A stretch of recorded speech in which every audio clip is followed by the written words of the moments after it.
morning, I'm Danie Laurel. It is Thursday, the 16th of April, bringing you Morning Matters because your mornings matter. First on the agenda, tensions rise in the impeachment case against Vice President Sara Duterte as she fires back at allegations raised in the House of Representatives. Here is that report. Sara was not particularly good in school, was often struggling with her academics and habitually rude and violent to other students. Hence, Attorney Ryan used his influence in San Sebastian College of Law to ensure that Sara received passing grades despite her poor academic performance. Vice President Sara Duterte was allegedly struggling academically and reportedly displayed violent behavior toward classmates during law school. This was part of an affidavit read by her alleged bagman Ramil Madriaga before the House Committee on Justice on Tuesday. Madriaga said the claim came from one of the Vice President's former professors. The Vice President, however, strongly denied the allegations. She said among all the accusations thrown at her during the committee's mini-trial, she took particular issue with claims that she needed help to get through law school. Duterte maintained she completed her studies on her own and never asked for special treatment from any professor, saying meeting the minimum requirements was easy enough. She added she graduated in May 2005 and took the bar exams in September of the same year, something she said had not been done before at San Sebastian Recoletos College of Law. She also said she passed the bar on her first attempt with a grade of 80. The Vice President also denied ever being the subject of complaints for rudeness or violence against fellow students. Duterte further criticized Madriaga and his alleged allies in the House, saying they do not come close to her ability to achieve results, even with minimal effort. She also accused them of failing to construct believable lies and of not following the rule of law. She went on to describe the committee's mini-trial as an exercise in abuse and corruption. Chairperson of the House Committee on Justice urged the Vice President to attend the hearings and present her evidence properly. So babalik tayo dun sa it's best that they participate so that the justice members can consider the evidence that they intend to present. Meanwhile, Senator Amy Marcos directly rejected the claims of Ramil Madriaga, calling him a liar. This follows Madriaga's testimony alleging a supposed term-sharing agreement between President Bongbong Marcos and Vice President Duterte during the 2022 elections. At ang lahat ng gustong marinig at pakinabangan ng mga kasinungalingan mo ay may naghihintay na kwarto sa impyerno. In a press conference, Marcos denied the existence of any such agreement. She said she was personally involved in discussions at the time and insisted there was no term-sharing deal. No such thing as yung mga term, ano ba yan? Paghahati ng term, ano ba yun? Sinabi na meron daw alyansa and magte-term sharing.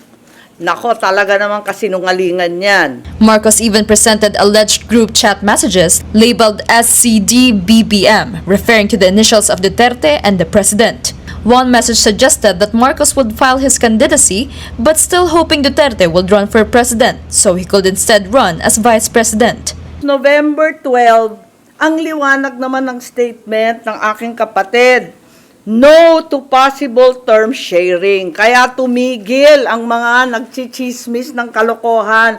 Bakit magti-term sharing? Pinipilit nga namin na yung buong term, ang pagiging Pangulo, para kay Inday. Makikihati pa siya. Malacanang also denied the alleged term-sharing agreement, stressing that the President intends to serve his full term. Ang Pangulo po, hindi po yan mga ngampanya para lang po ibigay ang posisyon kahit kanino. Ang sabi ko po natin, nangako po siya na siya'y magtatrabaho para sa bayan at tatapusin ang termino.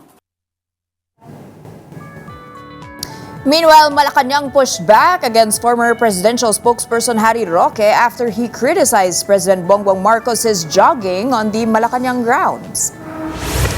Roque said releasing an official medical bulletin would have been a better way to address public concerns about the president's condition. Palace Press Officer Claire Castro rejected the remark and defended the president's actions. She said the public display of fitness was intended to counter false information spreading about Marcos's health. Ang pagtakbo po ay hindi masama. Mas maganda po na tumakbo ng ilang metro kesa tumakbo sa kamay ng batas. Nakita na po natin kung anong kondisyon ng Pangulo. Kayo po mismo ang saksi. So ganito mga paninira nanggaling lamang sa kampo ng nais na pabaksakin ng Pangulo. Octa Research President Ranjit Rai said majority support for Vice President Sara Duterte facing an impeachment trial reflects public preference for due process and fairness, with many seeing it as a means of ensuring accountability and allowing her to respond to the allegations. Here is that report. Nearly 7 in 10 Filipinos believe Vice President Sara Duterte should face an impeachment trial in the Senate. That is based on the latest survey conducted by Octa Research. When asked if Duterte should answer the allegations against her before an impeachment court, 69% of respondents said yes, while 28% said no. The House of Representatives is currently determining probable cause on 2 impeachment complaints filed against the Vice President. In an interview with Storycon, Octa President Ranjit Rai said many Filipinos see an impeachment trial as a means of accountability and due process. It has to be understood, no, that this is not an apathetic public. It's a highly aware and engaged public. What the data means is that it does not mean that it's automatic support for removal. Yes, yes. Okay? It reflects a demand for accountability, but it also reflects a demand for due process. For everyday Filipinos, trial means something that deals or is associated with fairness, an opportunity to explain the process. So for some people, they understand the question that way. So everyday Filipinos are clear. We want the trial to continue, but we're holding. Okay, we're not making any decisions about the outcomes. We're not yet sure about removal. So it's pretty clear that that's one way to interpret it. Support for a possible trial was strong across all regions, including Mindanao, the Vice President's political bailiwick. Support was highest in the Visayas at 83%, followed by the National Capital Region at 81%. Meanwhile, Roy also teased results of Octa's latest 2028 presidential survey, set for release soon. According to Roy, the poll shows a narrowing gap between Duterte and former Vice President, now Naga City Mayor Leni Robredo. Mayor Lenny's gap with the vice president has narrowed. 9 to 12 percentage points difference na lang. So this is what's happening, and these are significant changes because her numbers hardly changed for a whole year. She's been, been stagnant. Yes, sir. Not Yes, sir. moving. She didn't do anything last quarter. Except for that, very, that visit, that the president made, putting Medyo nag-high profile yung mga bisita sa kanya. And then, siguro, kay President Marcos visiting her in, in Bicol, was the only big event actually that happened, but it could be a confluence of other factors. Power rates are moving again this April, with a slight increase in transmission charges expected to reflect in consumers' electricity bills. Mobile Journal Ray Vicente has the details. Consumers may see a slight increase in transmission rates reflected in their April 2026 electricity bill. During the press conference on Wednesday, April 15, the National Grid Corporation of the Philippines announced that the overall transmission rate for March, which should be billed by electric cooperatives this April, climbed by 4.26% to 1.7526 pesos per kilowatt hour. This is slightly higher from the 1.6810 pesos per kilowatt hour in February. Compared to the previous billing month, the overall average transmission rates for March 2026 billing period in peso per kilowatt hour equivalent has increased by 0.0716 pesos per kilowatt hour, or 4.26%. This month's transmission bill rate is 0.7022 pesos per kilowatt hour, while the AS rate is 0.8516 pesos per kilowatt hour. However, NGCP clarified that increase in transmission rate is not due to rising fuel prices. They echoed that the tension in Middle East war would have no spillover effect on electricity transmission charges. Walang direct impact, Alvin, for transmission services, no, in respect of the challenges posed by the conflict in the Middle East. We are like an ordinary consumer because our vehicles run on fuel. Pero in terms of transmission services, directly, hindi naman fuel dependent yan. So you may see an adjustment, perhaps, no, dun sa ancillary services portion, but that's a pass-through charge, and makakapagsagot siguro kung any movement that may have an impact on the ancillary services. It would be the generators or the TOE. The rise is mainly due to higher ancillary service, which rates increased from 0.8 to 75 pesos per kilowatt hour in February to 0.8516 pesos per kilowatt hour in March. Meanwhile, NGCP spokesperson assured there will be no red nor yellow alert for the power supply this summer season. Kung patuloy itong pagsunod ng ating mga power industry players sa nakatakdang schedule ng maintenance shutdown, base sa nakikita ng NGCP, wala tayong dapat pangambahan ngayong darating na tag-init. Not even that. Kapatid Ray Vicente, we are One News. And don't go away, we will be back with more stories after this short break.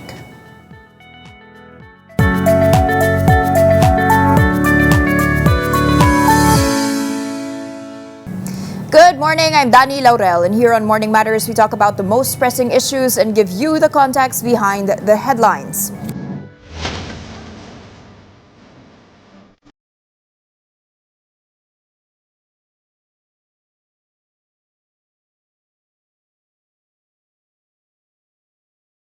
As we know, Senator Amy Marcos and Malacanang have both pushed back against one claim made by Ramil Madriaga.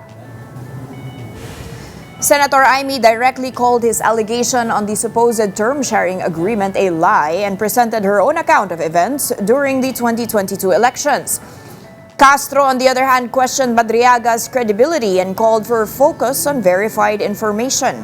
The House Committee on Justice is moving forward with its proceedings with the next impeachment hearing set on April 22. Now, what happens next in the impeachment proceedings against Vice President Sara Duterte? Joining us now is Congressman Chel Diokno of Akbayan to walk us through the next steps. Good morning, Rep. Good morning, Danie. Good morning to all the viewers. Rep, thank you for joining us. Now, let's kick off with a very quick reaction from your side on the testimony of Madriaga.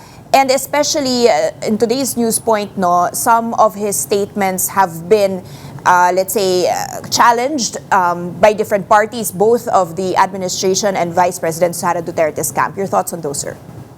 Well, first of all, Madriaga is just one of many witnesses who will be appearing before the Committee on Justice. And our job really is to determine whether, based on the entirety of the evidence, there is probable cause to proceed with the impeachment case. Now, having said that, there are parts of Madriaga's supplemental affidavit that really are irrelevant to the impeachment case.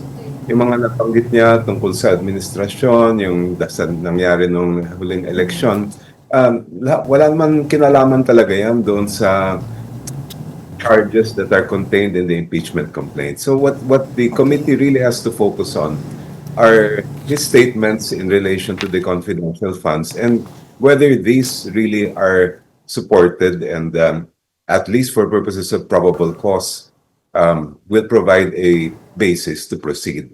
But as I said earlier, the job of determining credibility really will go to the Senate if this case reaches the trial. For now, we are only in what we call the investigative or inquisitorial phase, which is very much like a prosecutor handling a preliminary investigation.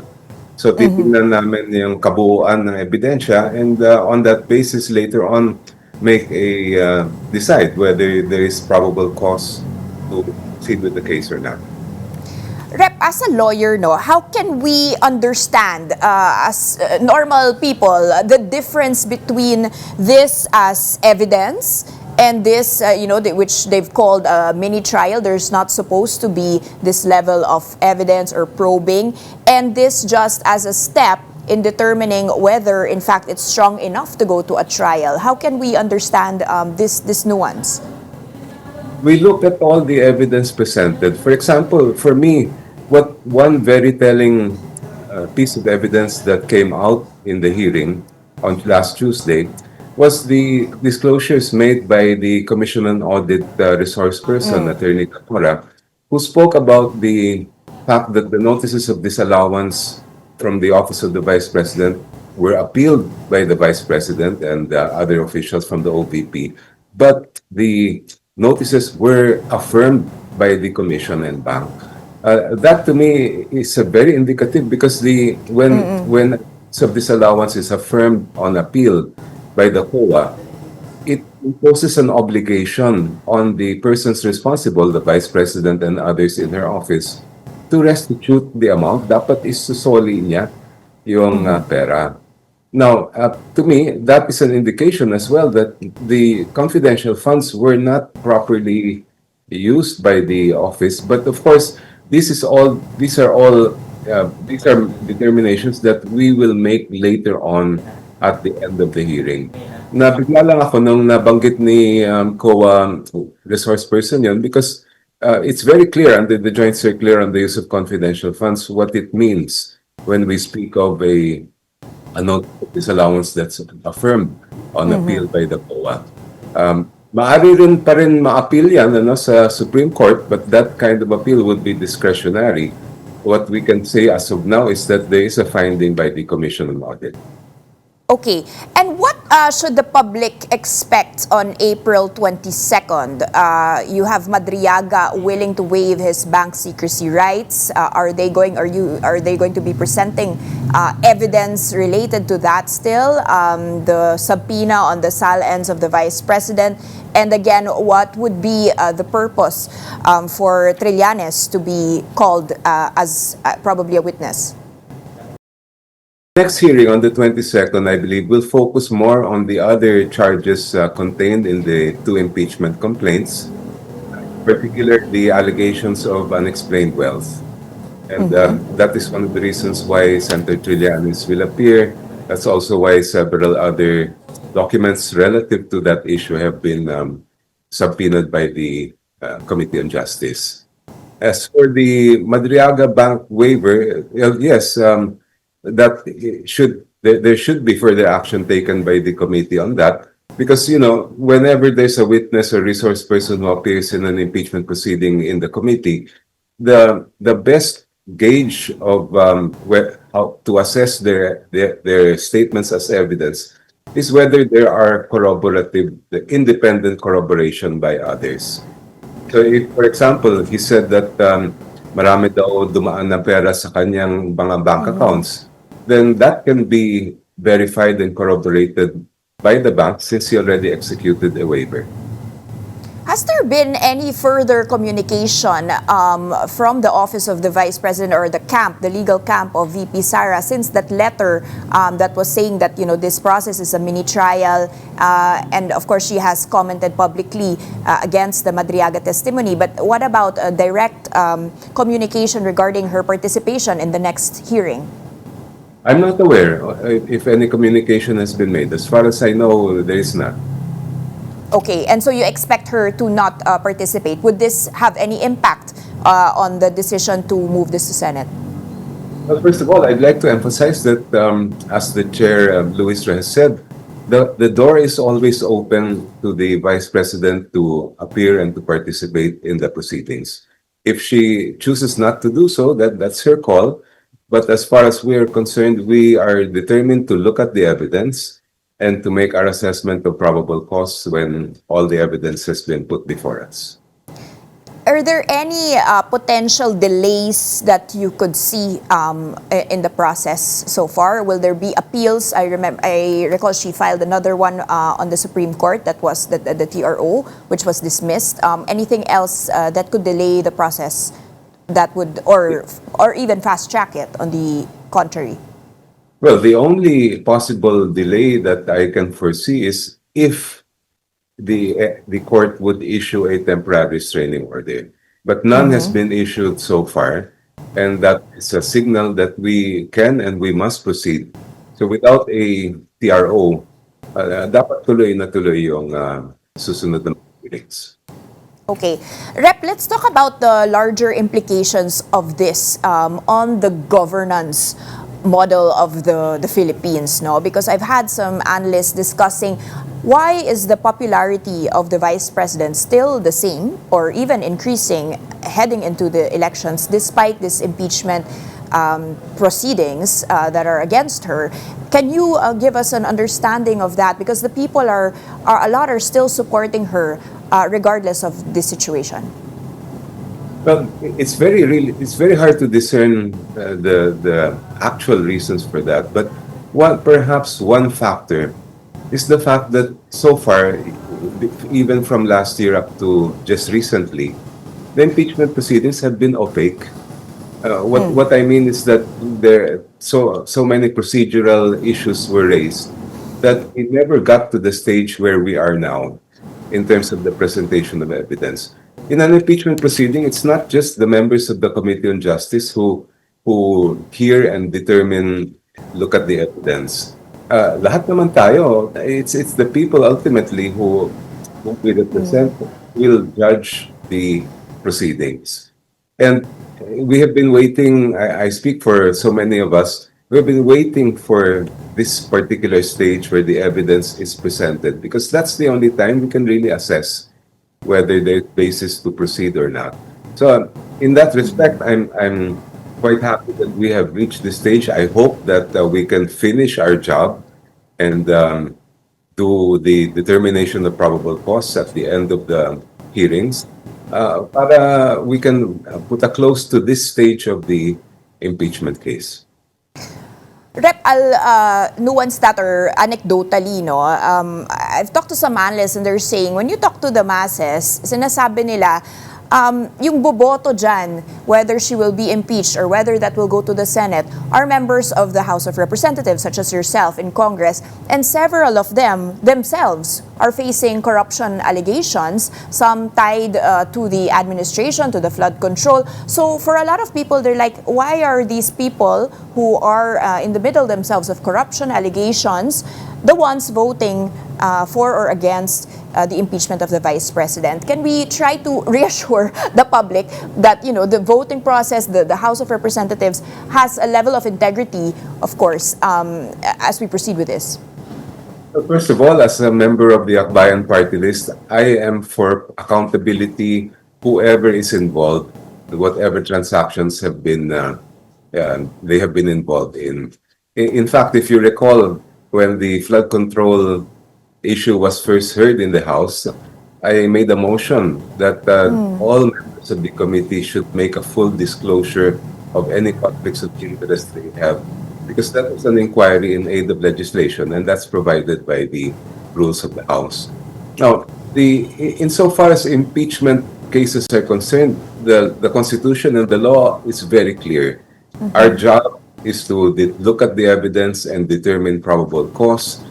We have the sole power to initiate impeachment cases, and it's really the Senate that will conduct the trial. And when we say a trial, that's the time that credibility will be tested by cross-examination. That's the time that the senators will act as judges to determine whether there should be accountability or not. And para sa akin, ang importante ay matuloy ang proseso. This is both a legal and a political process. But at the end of the day, what we're talking about is accountability. Can you give us a quick update, a little off tangent here, on the proceedings against the issue of the flood control, as you were mentioning? Are these proceeding? Well, first of all, I'm quite disappointed that the bill that I filed along with other members of the Progressive Bloc in the House, calling for the legislative creation of an independent commission against infrastructure corruption has not moved. Okay. And because from the beginning, Any reasons for that, Rep? well, first of all, from the beginning, I felt that the independent commission created by the president it does not have enough teeth and would not be able to be transparent and to really get to the bottom of what's happened. And if we had if this had become a law, if the bill we filed had become a law, I think we would have been much better off in terms of everyone knowing every step of the way what was being investigated and who should be held accountable. Right now, we're pretty much left in the dark, and it's now the ball has been passed to the Office of the Ombudsman and the Department of Justice. But again, well, we don't know exactly what evidence was gathered by the ICI and what has been forwarded to these government agencies. So at the moment, it's not moving, Rep. What can be done about this? Because of course, the public is waiting for decisions, arrests, as you mentioned, and the results of the ICI. Yun na nga eh.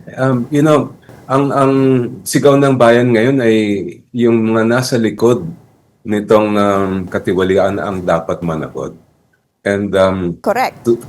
For that to happen, we must be informed of what kind of investigation has been done, what evidence has been unearthed, and who should be held responsible. And up to now, it's still an open question in many minds. Kaya para sa akin, this should have been addressed by the administration from early on. In fact, it was put as a priority by the president, but even despite that, nothing happened to our bill. Anything that the House can do at this point? Well, we continue to push for it, although it would appear that there's no momentum as far as the House is concerned. I am a member of the minority, so I cannot speak for the majority in the House. All right. Final question, Rep. At what point or how soon do you think that this impeachment process would move to the Senate? At what point? How soon could that happen? Well, there are two more hearings scheduled for this April 22 and 29. I would expect that we would be able to assess all the evidence by the end of the month and hopefully bring this to the plenary thereafter. So the process as far as the House is concerned could probably be finished by end of April or early May. Now, what the plenary will do with this after the committee makes its deliberations is something I cannot predict. So we don't really know what will happen when this reaches the plenary, and then thereafter, that's the time that may go to the Senate or not, depending on the decision of the plenary. And Rep, sorry, if this doesn't go to the Senate or the vote is in favor of non-impeachment, what happens then? It's completely dropped. That will be the end of the impeachment process if that's the case. On the other hand, if it will proceed, then there will be a trial in the Senate. All right. Thank you so much for your updates and insights, Congressman Chel Diokno of Akbayan. Thank you, sir. Yeah. Stay tuned. Morning Matters will be back after this short break.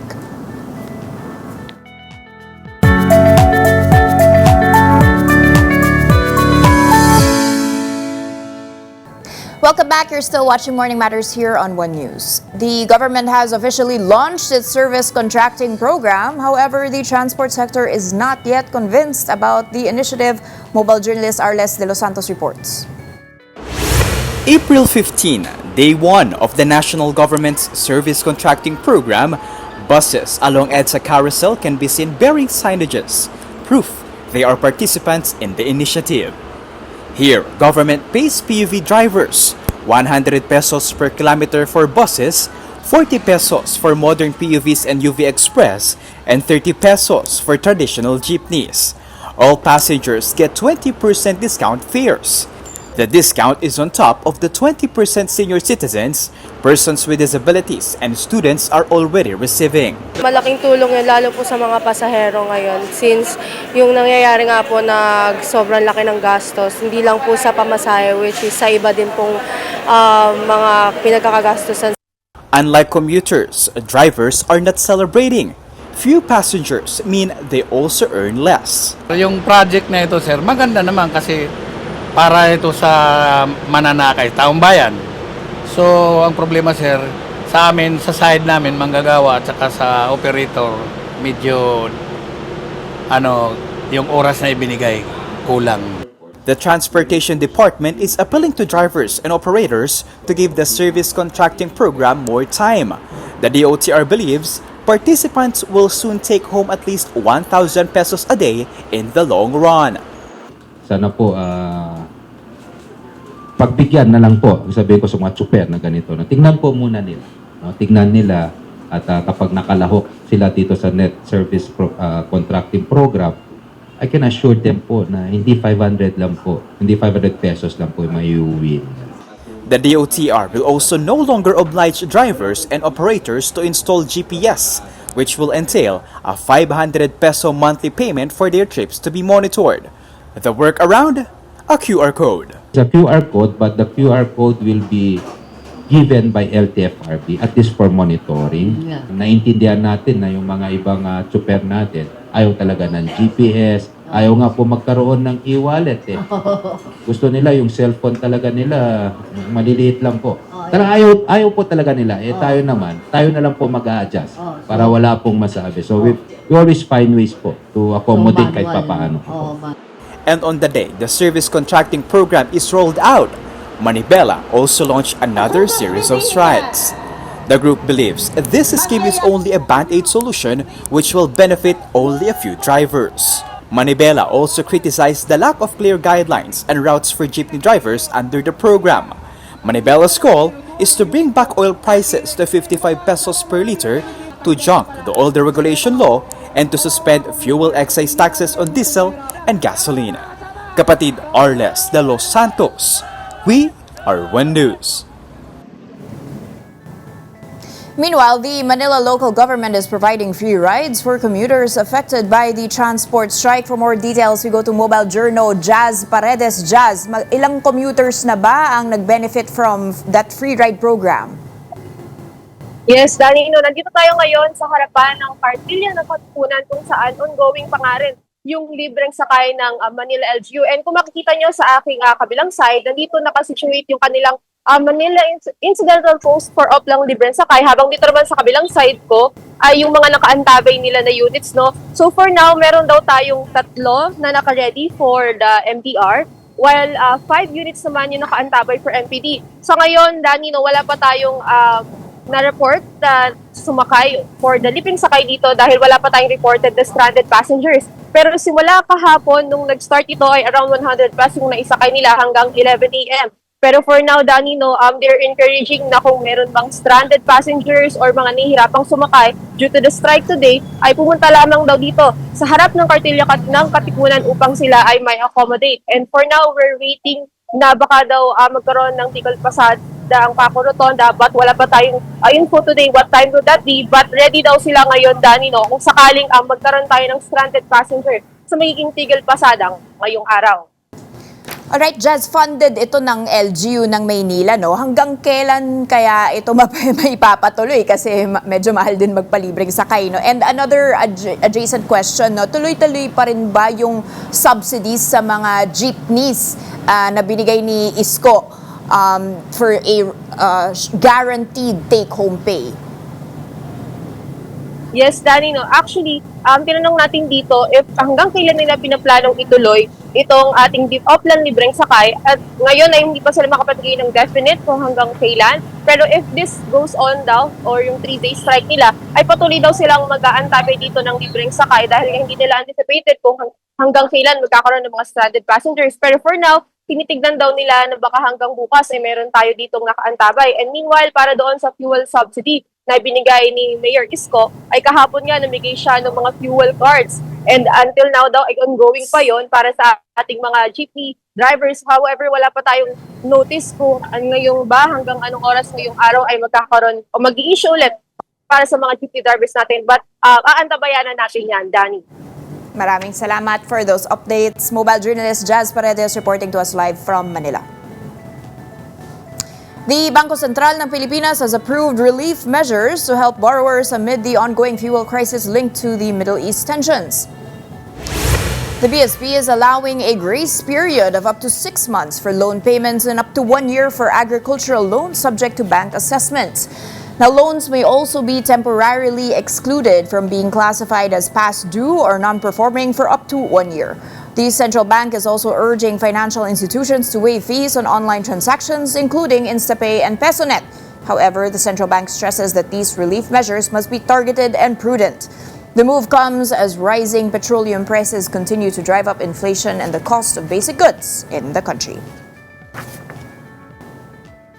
Diplomatic efforts are continuing amid tensions in the Middle East, with U.S. President Donald Trump saying the war with Iran may be close to over. Trump said talks could resume in the coming days as Pakistan's army chief arrived in Tehran to help narrow gaps between the two sides following failed negotiations last weekend. The U.S. president also said he has asked Chinese President Xi Jinping not to provide weapons to Iran. Now, according to Trump, Beijing responded that it was not supplying Tehran amid warnings of tariffs on countries that may support Iran militarily. Meanwhile, Pope Leo XIV renewed his call for peace, urging world leaders to promote dialogue and coexistence despite differences. The pontiff said the world needs a strong message of unity as the conflict continues to affect millions across the region. Don't go away, more matters to discuss after this break. Keep it here on One News.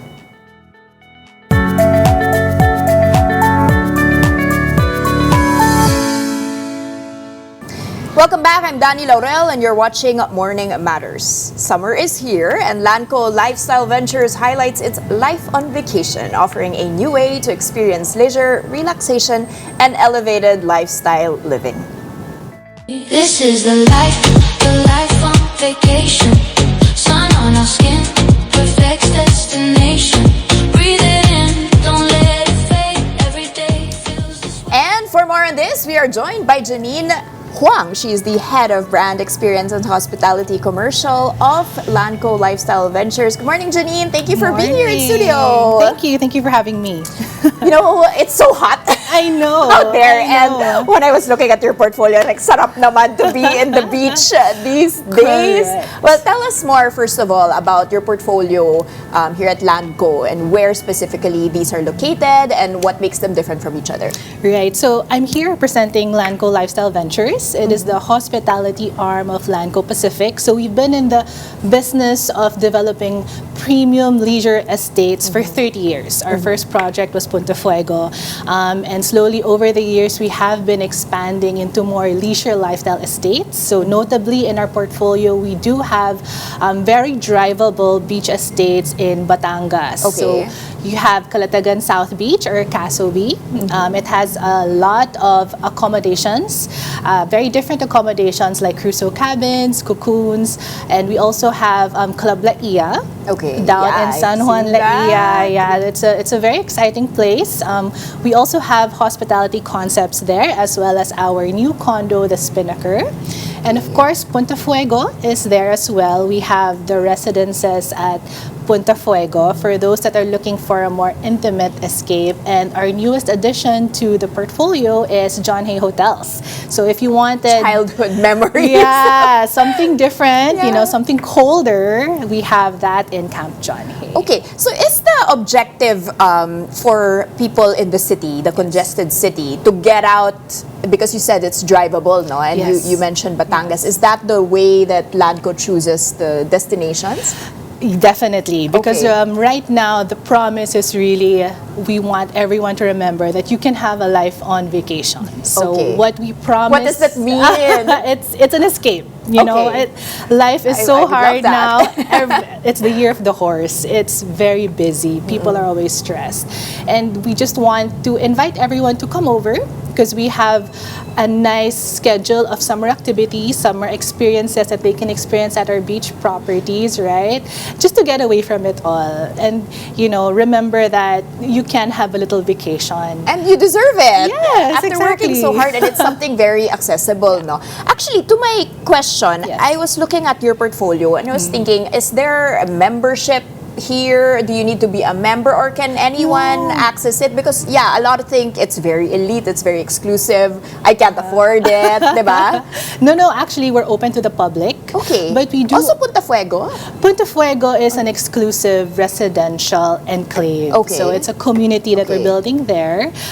We do have membership options if you'd like to be part of the club. But if you'd also like to buy the condo that we're putting up, it comes with a free membership. Oh, okay. Yeah, so it's really more intimate. Okay. But our other properties are definitely open to the public. So you can... Like Club Laia, yes, open to the public. It's open to the Alright. public. So we have hotels there that can accommodate anyone. But if you're looking at putting up your own beach house, you can have that option as well, or even putting up your own business. So that's actually a very good way to make some extra money this year. Oh, what do you mean by putting up a business? Just out of curiosity. Well, if you want to put up Airbnb, a house, we that's offer allowed. lots. Yes, we offer lots there in certain areas of the property, or even the condo, because we have rental options as well that you can Airbnb out. That's such a good idea because not everyone allows this, no? Yes, because A lot are what we want strict. really is for you to be able to enjoy what you have now, and have it to be recurring income at the end also. Okay, so usually, what's your target market? Are these people that buy and want to have a secondary home, or are they those that stay in a hotel, as you mentioned, or are the different properties catering to different types of Right. So what's exciting now is the merge between hospitality and real estate. So we were a hospitality developer, design in mind, but right now we're elevating the experience. So you can opt to stay for a weekend, get a preview of what it's like to live there, especially with our plans this summer. We have cookouts, we have wellness programs in the different destinations, and then eventually see if you'd like to settle in there, because what we really want is for these destinations to become meaningful to you and your family. So I'm here to just help make memories. What does it mean to have a meaningful vacation or lifestyle? What does that mean for your brand? Well, especially in this day and age, I right? know. It's expensive, and like you mentioned, it's very stressful, digital, everything so fast. Well, based on my experience, and I've been in the industry for 15 years, there are different types of travelers. And I think that's really why one of our foresights is to have a wide collection of resorts and places that cater to every type of traveler. So for Calatagan South Beach, it's very quiet. Geographically, it's at the tip of Calatagan. Okay. So it's not a party place. It's not If a you party want a party place. No, don't go to Calatagan. Correct. So if Okay. you want to get away from it all, if you want an escape, if you want to restore, to breathe, to reconnect with family, that would be the perfect place for you because it's so quiet. Laia, on the other hand, it's on the other side of the coast. It feels like Boracay. It's a party place. It's very active. Oh, is it? Yeah. Oh. So we did put up several amenities that would cater to that kind of lifestyle or crowd. So we just launched an events hub and a sports hub with a pickleball court. Yes. So medyo younger, yung Laia. Younger, or young at heart. Or young at heart. Pwede din. Okay. Yun. Amazing. And then for those that just want really intimate settings, we have Punta Fuego. So that's for people who want to do sunset socials, just want to keep to a certain type of crowd. And there's golf, right? There's golf, there. sailing. We still have that. And of course, Baguio. And of course, Baguio, for those that want to revisit the memories that they've had all these years in a colder climate. We have that as well. What is your mix between tourists that are local, usually Manileños that just want to get away, and foreigners as well? Well, because we are drivable, I would say it would be a good mix because it's very accessible. But right now, I think given everything that's happening in the world, largely domestic, and a lot of balikbayans that are here to visit family and they want to go away for the weekend, we're there. And we need that right now, accessible tourism because it's expensive to fly. So, what are you looking at in terms of your portfolio? Are you expanding within the properties you've already created, or are you always on the lookout for new locations or building new things from scratch? Both. So the good thing is the way our leisure lifestyle estates are master planned, it's buildable. There's always something new, and that's what we're excited about. But also one of the visions of Lanco Lifestyle Ventures is to be in every top tourist destination in the Philippines. So you know, Siargao, we're gonna be there. Palawan, we're gonna be there. That's hopefully. Soon. Hopefully, What do you mean? Wow, really? So that's what we're looking forward to. So we're not limited to drivable distances for now. So hopefully, when we do have more options in the other islands of the Philippines, because we do have 7,000, we will be there. Amazing, because you're Luzon concentrated, right? Or do you have other properties? We have one in Davao, Samal actually. Oh, So okay. Davao, What's that Mindanao. called? It's called Costa Azalea. Okay, yes. Yes. So that's more of a resort, or is that a residential both enclave? Also, so it's an island resort that is just a few minutes away from Davao City. How do you get there? I'm Right. curious. Oh, I love Samal. Oh, have you been? Yeah, of course. It's a beautiful place. So you can get there by boat. Yes. We do have boat transfer included in the room rates, but I think there's also a bridge that's coming up. So it's going to be drivable as well. From the airport. Oo. And then there's a residential condominium element to that. Soon, but there is a residential house and lot element. And people, and usually those are people from Mindanao that want a second home. The locals, correct, Okay, from so the it's city. the Davaoenos now Oo, having at least they have their own thing, social no? naman. Okay, and then you mentioned Visayas, so Siargao, tama ba? Soon, And- hopefully, and okay. Palawan. Yeah, And we're Palawan, those eyeing are those destinations as well. Okay. Now, for those wanting to plan a getaway, you mentioned already the events that you have. Yes. Maybe, clarify those which areas you suggest to go Oh, with children okay. or this summer. Do you have any promos? How can they book? Do they just call? Do they just show up? Good question. So, again, we go back to the type of traveler you are. If you're traveling with family, with friends, we have different options on the spectrum. So, again, Calatagan is your hospitality, your quiet getaway. If you want to reconnect and restore, we have wellness programs that we are launching there. So, think yoga by the beach, very cute barbecue Holistic, cookouts with yeah, family, spa, yes. All right. And then for Club Naiya, your active lifestyle destination, we do have sports clinics coming up. Wow! We do have the pickleball court. This month na, kasi it starts Yes, April. we're May. rolling Okay. it out. So it's really a the summer, whole of summer thing. Correct. And I think there's going to be a summer party soon. So we will be releasing some invites on our official Facebook pages for that. And it's nice to stay there a long time, no? I mean, not just for a weekend, because if you want to enroll your children in a clinic, Correct, is correct. that So you the can keep objective? coming back. Yes, yes. Oh, So wow. we have those activities naman lined up, and it's near. I have one last question that I looked at in your portfolio. Sure. You have this PH Retirement Authority. Yes, yes. Tell me more about that. Okay. Is this a retirement destination now? Again, we do not discriminate. So young well, at heart, of course, and people who wanna get back to their Amazing, roots. yeah. So we do have a partnership with the Philippine Retirement Authority for the SRRV. So this is a special type of visa, which they offer to foreigners for longer stays here in the Philippines. So this is our part also in helping the Longer, government. meaning forever. Oo, Meaning sana retire na, naman. dito na, di ba? Correct, correct. So we offer lifestyle investments for them since we do have the condominiums there that they And foreigners can actually buy own. that Correct. property for condos. What's the take-up of that? Give me more flavor. Ah, That's such an interesting okay. thing. Are there foreigners and are there people You'd coming? be surprised. We did just do a roadshow in Japan, so there has been some interest. Of course, US has always been interested in coming back home because we have a lot of kababayans there.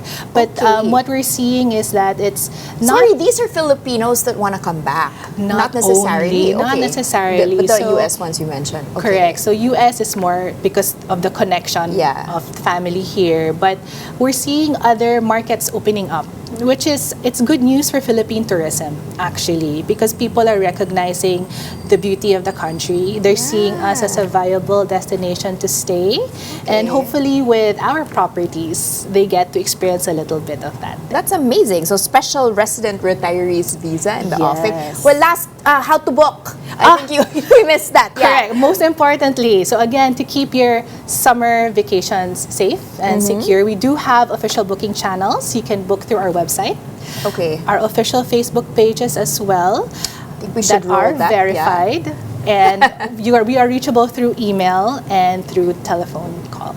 All right. And I'm sure social media will show you also a lot of fun things that they can expect. So we'll be updating there. So please follow us there. And I'll see you there. Yes, I'll see you in Club Laianis. All right. Well, thank you so much for your time and you're sharing your time here with us and inspiring us to take that holiday and book that vacation, especially during these hot times. Yes. We deserve that. Thank you very much. That was Janine Huang, Head of Brand Experience and Hospitality Commercial of Lanco Lifestyle Ventures. And that wraps up today's episode of Morning Matters. We hope we have given you just the right start to your morning. Let's make the day matter. I'm Danie Laurel. Kapatid, we are One News, all sides, all the time.